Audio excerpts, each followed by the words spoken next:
Hello you guys, welcome back to my channel. Long time no talk because the last couple months of senior year are no joke, and that's kind of what this video is all about. So if you don't know me, hello, my name is Lucy and I'm a senior in high school for only a week and a half longer, which is insane to say. I graduate in 2 weeks, but my last week of school is this week coming up. So to think I literally have 5 more days of high school, like, it's just crazy to me. Even though I don't do sit down videos that much just because I feel like they're a little hard to keep y'all engaged, I feel like this is a very beneficial one that I wish I would have had before going into my senior year. So I'm just gonna be sharing advice, tips, and things that I've learned from this year, and mistakes not to make and things to do and not to do. And also at the end of the video, I will be sharing where I'm going to college, and I'm so excited to officially announce to you guys where I've committed and where I'm gonna spend the next 4 years of my life. So let's get started. So the first thing I'm gonna talk about that I have definitely learned from this year is friendship changes, whether it be friend groups, your best friend, people who you are close with that you may not be close with anymore. Everybody goes through changes in your friendships just in general in life. There'll be people even after high school that you're never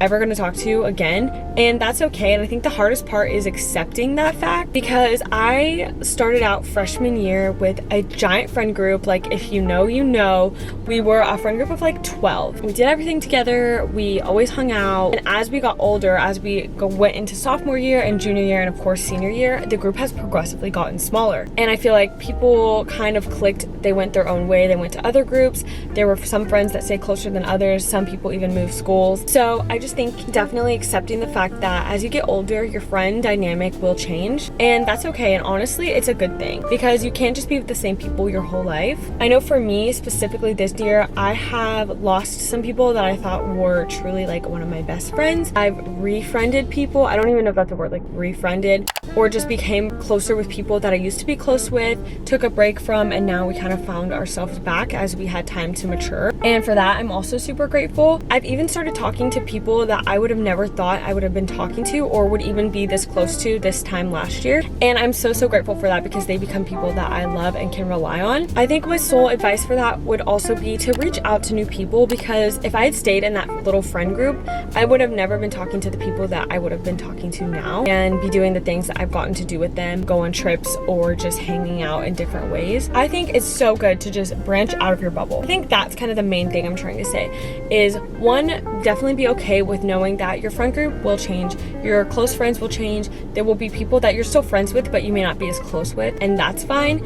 And then also reaching out to people, getting to know people that you would not normally think would mesh with your personality, because you actually can find out that they do. My next piece of advice is to be involved but not too much. Senior year is already such a stressful time that you want to make sure you're definitely making the most of it, doing whatever sports or extracurricular things that you want to do, but also make sure you have time for yourself and spending time with your family and friends, because again, you're about to leave for school. So I know for me, I kind of retook theater this year. I used to be such an involved member of the theater in middle school, and then I kind of backed up, and I decided to do my school one act play and musical, which was so much fun. Like, totally have good memories from those things, but it was really stressful to balance all of those practices plus like work and friends and schoolwork. So I would say definitely find the perfect work, school, and life balance, because if you have a job, obviously that takes up your time. Then you also, of course, need to build good study habits and study for your test and get your assignments in on time. Senior year does matter. A little more the fall grades than the spring, but don't get senioritis. Like,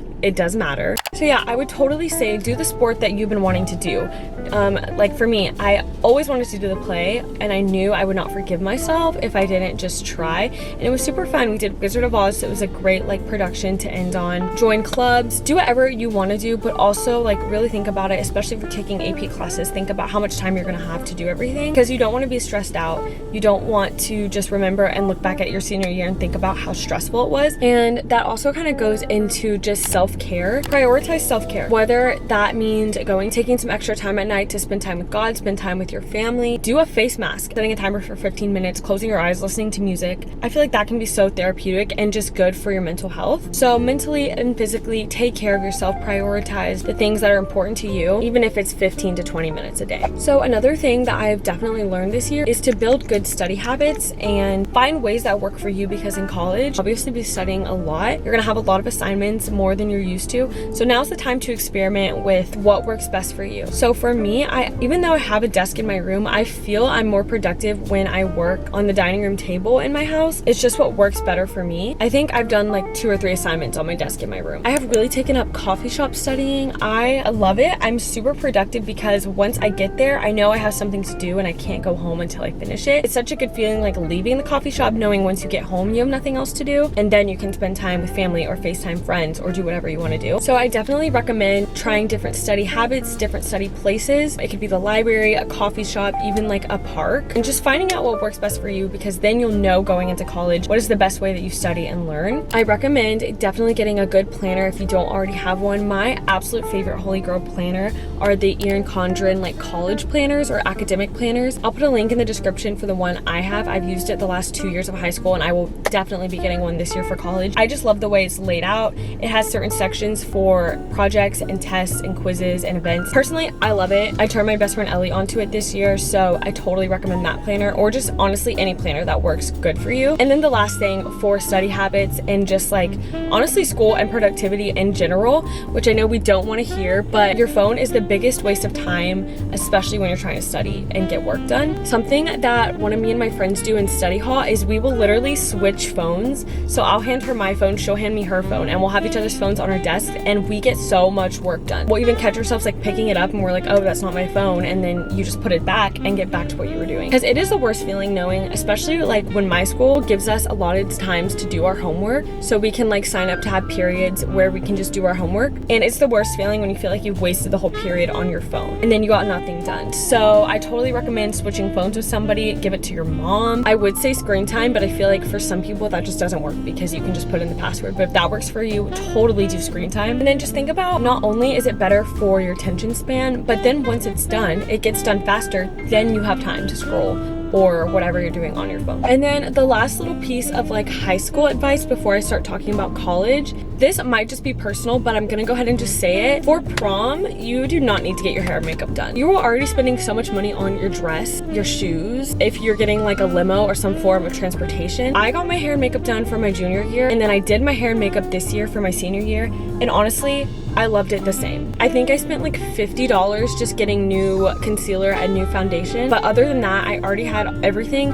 I did it the way I liked it, and don't get me wrong, like it looked really good my junior year, but I didn't notice any difference between my junior and senior year. Of course, like if you want to and if you have the extra budget, go ahead and do it. Like it's a great to not have to worry about. I just feel like it's worth saving the money. Even this year, I got press-on nails for prom, you guys, and they looked so good. The Olive and June nails from Target, I think I turned like 4 of my friends onto them for prom. They're the best nails. They're $10 to $12 for press-on, so like a little more expensive for press-on nails, but they stay on. They look really good. They have a ton of different styles. Mine were like an almond light pink. I just think about how much money I saved between not getting my nails done, not getting my hair done, or my makeup. You cannot tell difference between my nails and someone who paid $70 for theirs. Just saying, but totally do whatever you want. But that is just my advice on that. Okay, let's talk about college apps, scholarships, college research. This is the biggest thing I learned from this year. Obviously, it's something that you've never done before going into senior year. Here is my take on this. Find out which colleges you want to apply to before the deadlines. What happened to me, and I know all my friends know this story, I applied to 16 different colleges because I had no idea where I wanted to go. I didn't know if I wanted to stay home, if I wanted to move away. Like I had no idea. So I applied to 15 colleges all across the US, from Florida to California to New York to, I think I applied to one in Vermont, like just random places because I didn't know what I wanted. So not only did that cost a lot of money to apply to all these different schools for basically no reason, because half of them I felt like I knew I wasn't going to go to, but I didn't want to miss out on somewhere that I might have wanted to go. So not only did it cost a lot of money, but it did cost me something that broke my heart. And this is the biggest reason why I recommend not applying to a bunch of schools. Once you apply to schools, they will send you probably 3 to 4 emails a day. And for me, all those emails were in my school email. So not only was I getting emails just from my school, I was getting so many emails constantly from 16 different schools about all these different deadlines. Some of them were just like junk, just like newsletters. And because of this, I missed submitting my SAT scores to one of my top schools, and I missed the deadline for that, so then my application became invalid. Because my email was flooded, I didn't see the difference between a spam email and an email that was saying, we need your SAT scores by this date, or else we are not going to consider you for admissions. So please do your research, find out where you want to go. Obviously find out what you want to do, but I think it's more important to find out where you want to go first, because you do have time to figure out what you want to do. I would say go into college with an idea for sure, but definitely please do your research. Please also do them in summer. Oh my goodness. You can have all your scholarships and applications done by August. Do it. As much as you do not want to do it over summer, if you start at the beginning of summer and just take 15 minutes a day to do a little bit of an application, a little bit of your essay, I totally recommend it, because once senior year starts, you're going to football games, you're going to pep rallies, you're going to events, you're hanging out with your friends, painting your senior jeans for homecoming, you're doing senior sunrise, all these really fun activities which are great, but they will take up your time, and then your college apps will feel rushed. Definitely look at all your scholarship options and just do them. I know something that my school counselor told me is, if you guys are really pushing for the best scholarships you can, do the scholarships that you have to write out your essay and send it in the mail versus just submitting it online, because a lot of people don't want to do that, and you have a much better chance of getting that scholarship versus one where you just type an essay online. So that is kind of my 2 cents for high school. Have fun, enjoy it, please soak up all the moments, learn productive study habits, do your college research, do most of your college admissions in the summer, if not all of them. Enjoy your time. Know that friendships can change, but sometimes that's a really good thing. Be involved, but not too much, because you do just want to be able to breathe, spend time with your family and friends before you're off to college, and don't pay too much money for your prom makeup. Okay, so now's the time I'm going to tell you guys where I am attending college for the fall 2025 semester. I literally cannot believe it.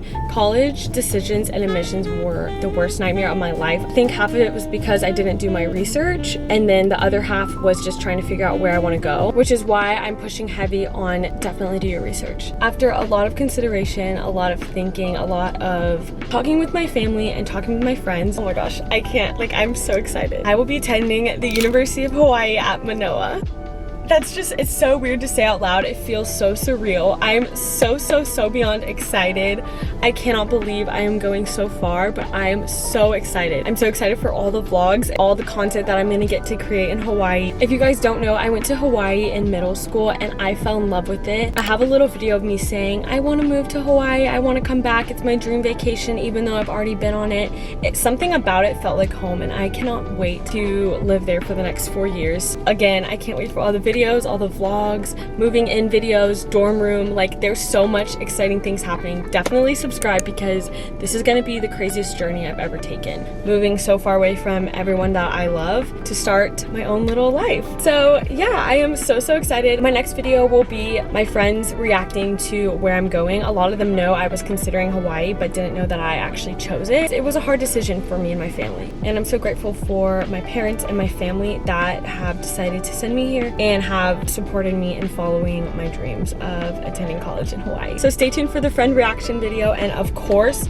all the prep and college vlogs. I cannot believe we're here. But I hope you guys enjoyed this video, and I hope you can take some piece of advice from it. Let me know if you guys have any other questions. Definitely follow me over on Instagram and on TikTok, because I'm gonna start posting there. I'm for some reason really afraid to post on TikTok, but I'm getting over my fear because I'm not caring what people think anymore. So yeah, definitely stay tuned, follow along. I hope you guys can take at least something from this video, and I'll see you guys in the next video. Bye guys.